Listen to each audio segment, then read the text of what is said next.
प्रिय छात्रों, आज हम पढ़ने जा रहे हैं कक्षा 10 हिंदी क्षितिज पाठ 5 नागार्जुन। नागार्जुन कवि का हमने परिचय इससे पहले वाली वीडियो में पढ़ लिया है। नागार्जुन का जन्म एक बार जरा सा बता देता हूँ। नागार्जुन का जन्म 1991 में बिहार के दरभंगा जिले में हुआ था। अब हम पढ़ते हैं नागार्जुन कवि के द्वारा लिखी हुई एक छोटी सी कविता है, यह दंतुरित मुस्कान। जैसा कि नाम से प्रतीत हो रहा है, यह दंतुरित मुस्कान, अर्थात ये जो कविता है वो एक कवि ने किसी बच्चे की कोमल मुस्कान के ऊपर लिखा है। दंतुरित, जिसके नए नए दांत आए हैं, उनसे युक्त, बच्चे के नए निकले दांत से युक्त जो मुस्कान है, उस मुस्कान का वर्णन इस कविता में कवि नागार्जुन ने किया है। जरा पढ़ते हैं। तुम्हारी यह दंतुरित मुस्कान मृतक में भी डाल देगी जान, धुली धूसर तुम्हारे ये गात, छोड़कर तालाब मेरी झोपड़ी में खिल रहे जल जात, परस पाकर तुम्हारा ही प्राण पिघल कर जल बन गया होगा कठिन पाषाण, छू गया तुमसे कि झरने लगे पेड़ से फालिका के फूल, बांस था कि बबूल। क्या कहा कवि ने? तुम्हारी यह दंतुरित मुस्कान। कवि ने कहा कि छोटे बच्चे की जो मुस्कान है, कोमल कोमल जो नए दांत निकले हैं, उन दांतों की मनमोहक मुस्कान है। उस मुस्कान को कहा है कि मृतक में भी डाल देगी जान। जिस मनुष्य का शरीर मृतक पड़ा है, अर्थात जो निश्चेत है, जिसे कोई भी जिंदगी से जो निराश मनुष्य है, ऐसे मनुष्य के हृदय में भी तुम्हारी यह मुस्कान जो है जान डाल देगी। धूली धूसर गात, और तुम्हारा ये शरीर जो धूली धूसर, मिट्टी से सना हुआ, धूल से सना हुआ जो तुम्हारा ये गात शरीर है,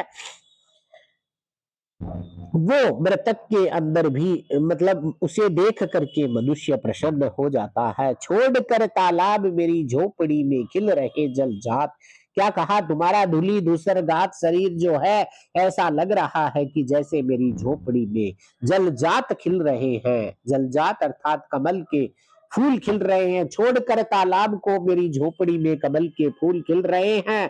परस पाकर तुम्हारा ही प्राण, क्या कहा है कि तुम्हारा स्पर्श को पाकर के, परस पाकर, स्पर्श को पाकर के तुम्हारा ही प्राण पिघल कर जल बन गया होगा कठिन पाषाण, अर्थात पिघल करके जल बन गया होगा। कठिन जो कठोर हृदय वाले मनुष्य हैं, उनका भी हृदय पिघल गया होगा। छू गया तुमसे कि झरने लगे, और यदि उसका हाथ तुमसे छू गया है, यदि उसका हाथ तुमसे छू गया है, तो फिर छू गया तुमसे कि झरने लग पड़े शेफालिका के फूल। और इस तरह से लग रहा है कि जैसे शेफालिका के फूल, बांस था कि बबूल था, उससे शेफालिका की जो बहुत ही कोमल एक पौधा होता है, उस पौधे के फूल जो है, बहुत ही कोमल फूल हैं, वो झरने लग गए हैं। तुम्हारे स्पर्श को पाकर के कवि को ऐसा महसूस हुआ है। आगे देखिए। तुम मुझे पाए नहीं पहचान, देखते ही रहोगे अनिमेष, थक गए हो आंख लूं मैं फेर, क्या हुआ यदि हो सके परिचित न पहली बार, यदि तुम्हारी मां न माध्यम बनी होती आज, मैं न सकता देख, मैं न पाता जान।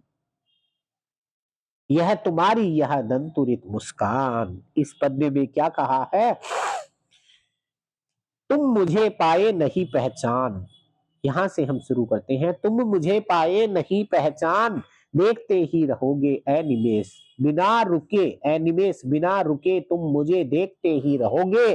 तुम मुझे पाए नहीं पहचान, उस बच्चे को कह रहा है, कवि कह रहा है कि तुम मुझे नहीं पहचान पाए हो, और बिना रुके तुम मुझे देखते रहोगे।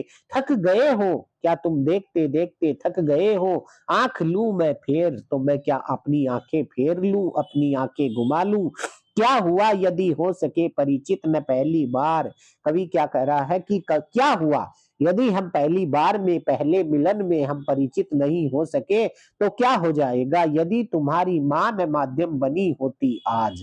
आज यदि तुम्हारी मां बीच में माध्यम नहीं होती, मैं न सकता देख, मैं न पाता देख, मैं न पाता जान, क्या कहा कि मैं तुम्हें नहीं देख पाता, मैं तुम्हें नहीं जान पाता, तुम्हारी यह दंतुरित मुस्कान। बच्चे की जो दंतुरित कोमल मुस्कान है, उस मुस्कान के लिए कवि ने कहा है कि मृतक में भी ये जान डाल देगी, तुम्हारी ये कोमल मुस्कान मुझे बहुत अच्छी लग रही है।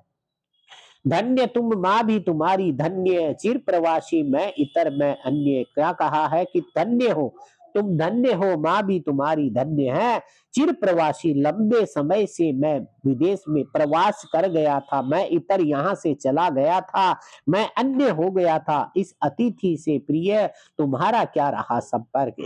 मैं लंबे समय से कमाने के लिए बाहर चला गया था, कवि ने कहा कि मैं लंबे समय से बाहर चला गया था, इसलिए हे प्रिय तुम्हारा क्या मुझसे संपर्क था, अतिथि के रूप में मैं हूँ, उंगलियां माँ की कराती रही मधु परक। तुम्हें तो अपनी माँ की जो उंगलियां थी वो शहद का मधु पर कम, शहद का मीठा शहद वो तुम्हें खिलाती रही थी, उसकी उंगलियां देखते तुम इधर कन की मार, तुम तिरछी नजर से कन की मार, तिरछी नजर से मुझे देख रहे हो, होती जबकि आंखें चार हो जाती हैं, जब तेरी अब तुम्हारी आंखें और मेरी आंखें दोनों मिलकर के चार आंखें हो जाती है, अर्थात एक दूसरे को देखती हैं, तब तुम मुझे तिरछी नजर से देखते हो, तब तुम्हारी दंतुरित मुस्कान, तब ये जो तुम्हारी कोमल मुस्कान है वो मुझे लगती बड़ी ही छविमान, वो मुझे बहुत ही सुंदर लगती है, बहुत ही मुझे लगती बड़ी ही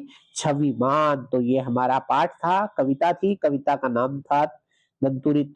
तुम्हारी यह दंतुरित मुस्कान एक छोटे से बालक के रूप में बताया गया है। कवि ने एक छोटे बालक की कल्पना की है, छोटे बच्चे की जो मुस्कान है, उस मुस्कान को देख करके कवि प्रसन्न हो जाता है और उस मुस्कान के बारे में कवि ने इस कविता में वर्णन किया है। कवि का नाम है नागार्जुन। इसके बाद की हमारी जो कविता होगी फसल, वो फसल हम अगली वीडियो में पढ़ेंगे।